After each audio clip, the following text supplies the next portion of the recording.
Hello, my name is Ann Dorn.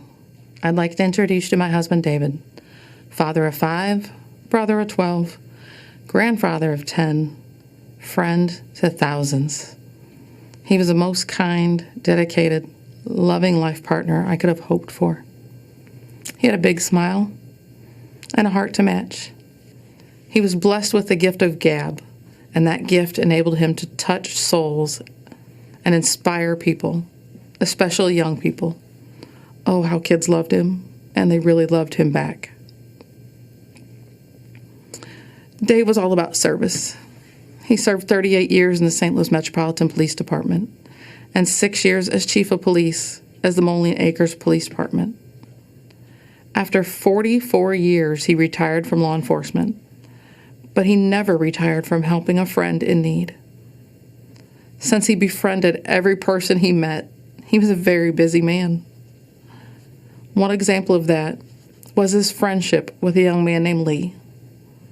David met him when Lee was just a kid, after members of his family were attacked and murdered. Dave took a special interest in the boy. They bonded, and their friendship grew and remained strong throughout the years. Lee eventually opened a pawn shop. He trusted Dave implicitly and asked Dave to help with security. David readily agreed. Whenever the shop's alarm would go off, the alarm company called Dave. He would investigate. If he got a call after I went to bed, he would wake me up and tell me he was going to Lee's, just to make sure everything was all right.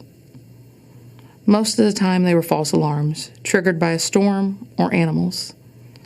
But I never rested easily until I heard Dave's key turn in the door, knowing he was home safe.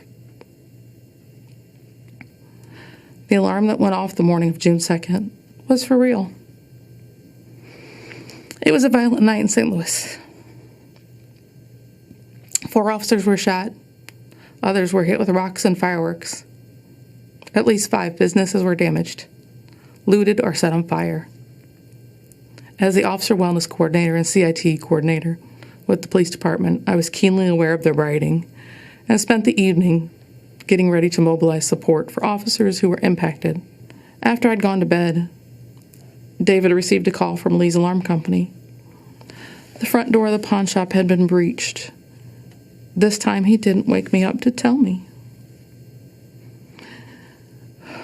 He probably knew I would have tried to stop him or insist on going with him. As I slept, looters were ransacking the shop.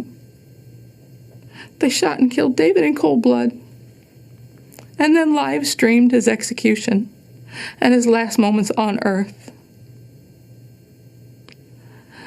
David's grandson was watching the video on Facebook in real time, not realizing he was watching his own grandfather dying on the sidewalk.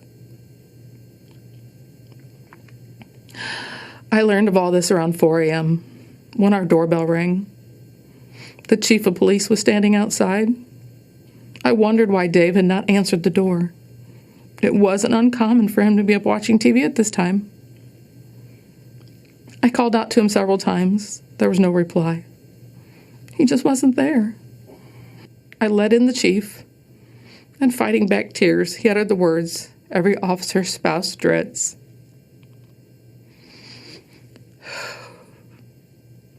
I relive that horror in my mind every single day. My hope is that having you relive it with me now will help shake this country from this nightmare we are witnessing in our cities and bring about positive, peaceful change.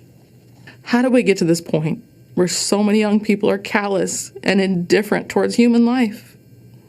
This isn't a video game where you can commit mayhem and then just hit reset and bring all the characters back to life. David is never coming back to me. He was murdered by people who didn't know and just didn't care. He would have done anything to help them. Violence and destruction are not legitimate forms of protest. They do not safeguard Black lives. They only destroy them. President Trump understands this. has offered federal help to restore order in our communities. In a time when police departments are short on resources and manpower, we need that help. We should accept that help. We must heal before we can affect change, but we cannot heal amid devastation and chaos. President Trump knows we need more Davids in our communities, not fewer. We need to come together in peace and remember that every life is precious. Hey, NBC News viewers, thanks for checking out our YouTube channel. Subscribe by clicking on that button down here and click on any of the videos over here to watch the latest interviews, show highlights, and digital exclusives. Thanks for watching.